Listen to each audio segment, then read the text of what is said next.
बहुत समय पहले की बात है। भारत देश के उत्तर दिशा के एक राज्य में राजा चंद्रवर्धन राज्य करता था। उस राजा के महल के ठीक सामने एक बहुत ही विशाल बरगद का पेड़ था जो पूरी तरह से सूख चुका था। इसीलिए राजा चाहता था कि वहाँ से उस पेड़ को हटाकर दूसरा पेड़ लगा दिया जाए। राजा ने सैनिकों से कहा, सैनिकों, महल के ठीक सामने जो वो सूखा बरगद का पेड़ है उसे आज ही कटवा कर हटा दो। जो आज्ञा महाराज।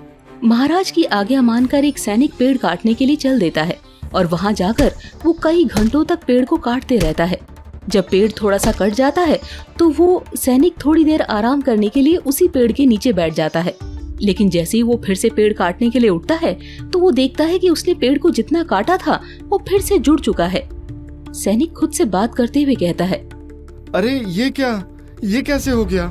मैंने तो पेड़ को काटा था लेकिन फिर से जुड़ा हुआ कैसे दिख रहा है ये? ऐसे में परेशान होकर सैनिक राजा को जाकर सारी बात बताता है। महाराज, मैंने उस पेड़ को थोड़ा काटा था लेकिन जब मैं थक गया तो थोड़ी देर आराम करने लगा और जब दोबारा उस पेड़ को काटने के लिए मैं गया तो कटा हुआ हिस्सा फिर से जुड़ चुका था। असंभव! तुम बकवास कर रहे हो, चले जाओ यहाँ से। ये तुम्हारे बस की बात नहीं है। मंत्री जी, आप किसी ताकतवर व्यक्ति को ले जाएं और उस पेड़ को कटवा दें। जैसी आपकी आज्ञा महाराज, मंत्री जी ने कहा। अब मंत्री जी एक हट्टे कट्टे पहलवान को उस पेड़ को कटवाने जाते हैं।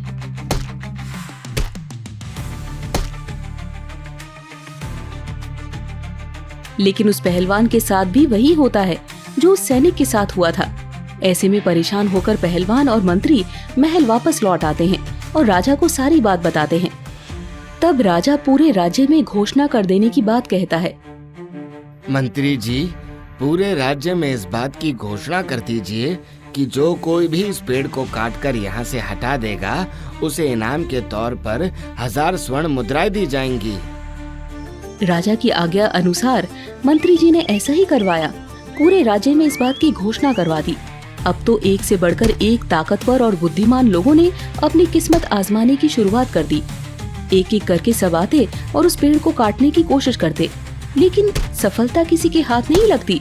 हर किसी के साथ वही होता कि कुछ देर तक पेड़ काटने के बाद जब वो थक जाता तो थोड़ा आराम करने के ख्याल से बैठ जाता, लेकिन इतने में वो पेड़ फिर से जुड़ जाता। लोग कई कई दिनों तक मेहनत करते लेकिन वो पेड़ तो कटने का नाम ही नहीं लेता। उसी नगर में एक गरीब लकड़हारा चंदू रहता था।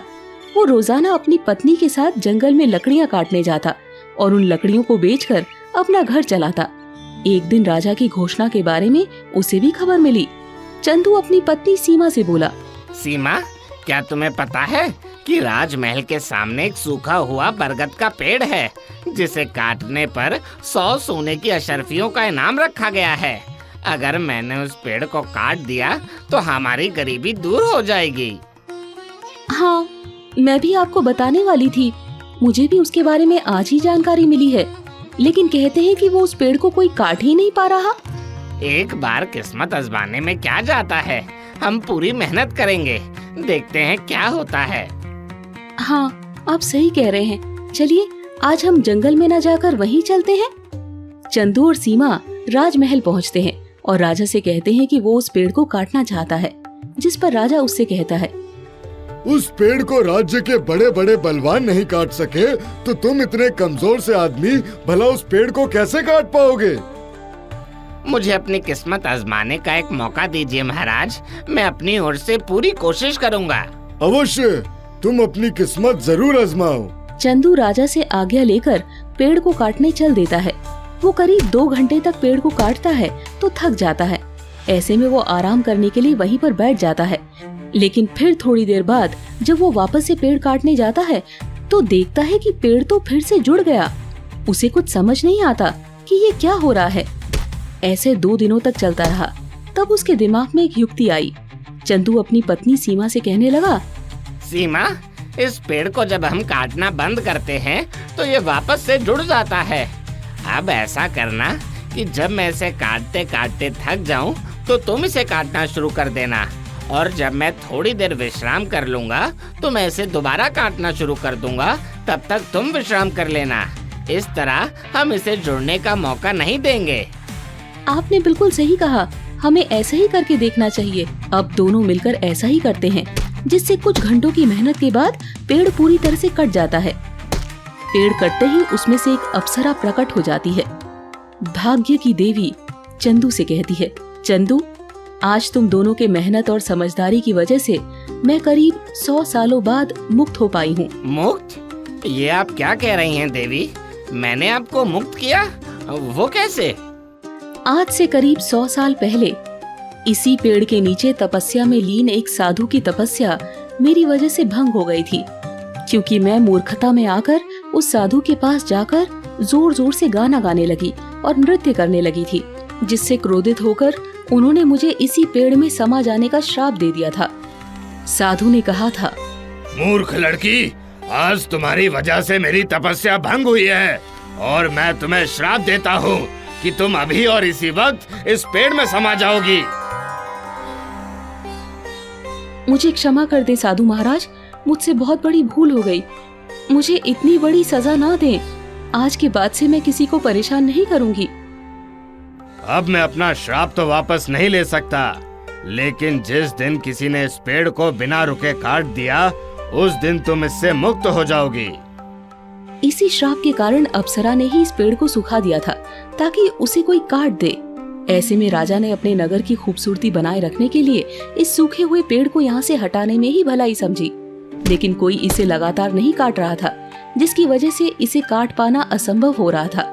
लेकिन चंदू ने ये काम कर दिया, जिस वजह से अप्सरा उस श्राप से मुक्त हो गई। चंदू, मैं तुम्हें कुछ वरदान देना चाहती हूँ, मांगो। तुम मुझसे क्या मांगना चाहते हो? माता, मुझे ये वरदान दीजिए कि इस लकड़ी में से मैं जो कुछ भी बनाऊं वो जल्दी और बहुत खूबसूरत बने। तथास्तु।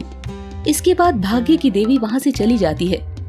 इधर राजा को जब पेड़ कटने की बात पता चलती है तो वो चंदू को महल में बुलाते हैं। राजा चंदू से कहते हैं, तुमने असंभव कार्य को संभव कर दिया है। मैं तुम्हें वादे के अनुसार 1000 स्वर्ण की अशर्फियाँ देता हूँ। महाराज, मैं चाहता हूँ कि आप मुझे ये सोने की अशर्फियाँ ना देकर वो कटा हुआ पेड़ दे दें। ठीक है, जैसा तुम चाहो, तुम उस पेड़ को ले जा सकते हो। धन्यवाद महाराज। चंदू उस लकड़ी को लेकर अपने घर आ जाता है और उससे एक बेहद खूबसूरत सा सिंहासन बनाता है और उसे लेकर वो बाजार में बेचने जाता है। इस सिंहासन की खूबसूरती इतनी आकर्षक थी कि हर कोई देखता रह जाता है और काफी महंगे दाम देने को तैयार हो जाता है। लेकिन जल्द ही इसकी खबर राजा को लगती है, तो वो चंदू को सिंहासन लेकर अपने महल में बुलवाते हैं। उस सिंहासन की खूबसूरती देख रानी आश्चर्यचकित रह जाती है और तब राजा से कहती है, महाराज, मुंह मांगी रकम देकर ये सिंहासन खरीद लीजिए। ये हर हाल में आपके पास ही होना चाहिए। राजमहल के सिवा ये सिंहासन कहीं और सुशोभित नहीं हो सकता। रानी की बात मानकर राजा उसे 2000 सोने की अशर्फियाँ देकर उस सिंहासन को खरीद लेता है और इसके साथ ही चंदू को अपने महल में ही मुख्य कारीगर के तौर पर नौकरी भी दे देता है। अब तो चंदू की किस्मत पूरी तरह से बदल चुकी थी। वो काफी सुखी संपन्न हो गया।